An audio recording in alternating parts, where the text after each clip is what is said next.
তো hello dear student, কেমন আছো? আই হোপ প্রত্যেকে শুধু ভালো না, ভীষণ ভালো আছো। স্ক্রিনের ওপর একটা প্রশ্ন দেখা যাচ্ছে, তাই না?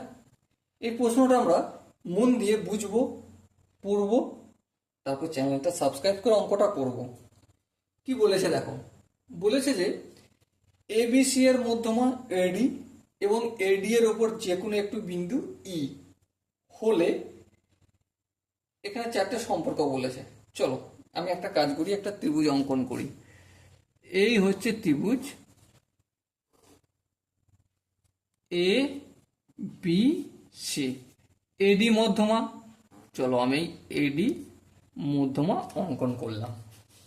ওকে, এবারে চারটে এডি এর মধ্যে যে কোনো একটা বিন্দু ই, সাপোজ মনে করো আমি এখানটা ধরে নিচ্ছি ই বিন্দু, ঠিক আছে? সম্পর্কগুলো কি বলেছে দেখি। ত্রিভুজ A E B, A E B তার মানে এখানটার সঙ্গে এটা যুক্ত করতে বলছে, equal to A E C. আচ্ছা, এখানটার সঙ্গে এটা যুক্ত করতে বলছে, এটা প্রথম সম্পর্ক। আচ্ছা, দ্বিতীয় হচ্ছে ত্রিভুজ A E B is less than ত্রিভুজ এ ই সি, ঠিক আছে? নেক্সট হচ্ছে ত্রিভুজ A E B, A E B BED, BED equal. আচ্ছা চলো দেখো অঙ্কটা করার চেষ্টা করি। এবারে চারটা সম্পর্ক তো পড়লাম আমরা। ত্রিভুজের মধ্যমা ত্রিভুজকে দুটো সমান ভাগে ভাগ করছে, হ্যাঁ। তার মানে কি বলতে পারি যে এই যে ত্রিভুজ A B C equal to ত্রিভুজ এ বি ডি এর ক্ষেত্রফল প্লাস ত্রিভুজ এ সি ডি এর ক্ষেত্রফল। হ্যাঁ ঠিক, বোঝা গেল। এবার দেখো এই যে এ ডি বাহুটা, এডি বিন্দুটা, এই যে কোনো স্থানে ই বিন্দু, হ্যাঁ যে কোনো স্থানে ই বিন্দু। তাহলে আমরা এডি, এই যে এডি আর ইডি এই মধ্যমা থেকে কি পাই সেটা একটু গল্প করে নিই।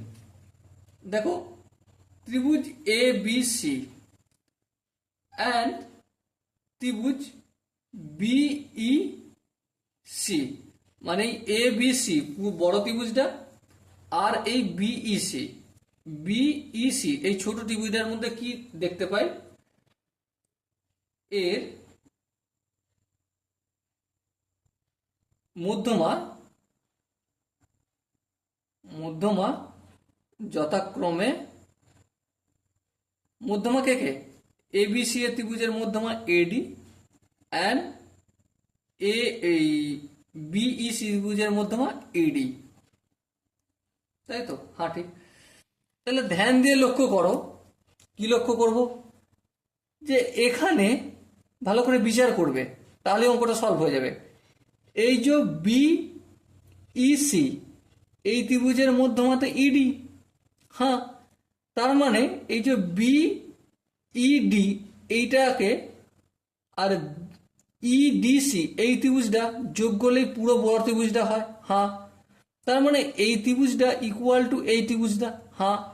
তার মানে দেখো অপশন এটা দেখো তো, অপশন এ কি বলেছে, এ ই বি, এই যে option A E B equal to option A E C, এইটা ইকুয়াল হবে। কেন হবে চলো আমি একটু ডিসকাস করে দিলে তোমরা খুব সহজে বুঝতে পেরে যাবে। দেখো 5 থেকে 3 বাদ দিলে কত হয়, 2 হবে, হ্যাঁ ঠিক। তার মানে পুরোটাকে যদি আমি 5 ইউনিট ধরি, তা থেকে এই 2 ইউনিটটা বাদ দিচ্ছি, তাহলে এখানটা কত হবে, 3 হয়ে গেল, হ্যাঁ ঠিক। আবার এদিকটাও তো 5 ইউনিটই, কারণ দেখো ত্রিভুজ এবিসি এর দুটো ভাগ, তাহলে দুটোতে ইকুয়াল, হ্যাঁ ঠিক।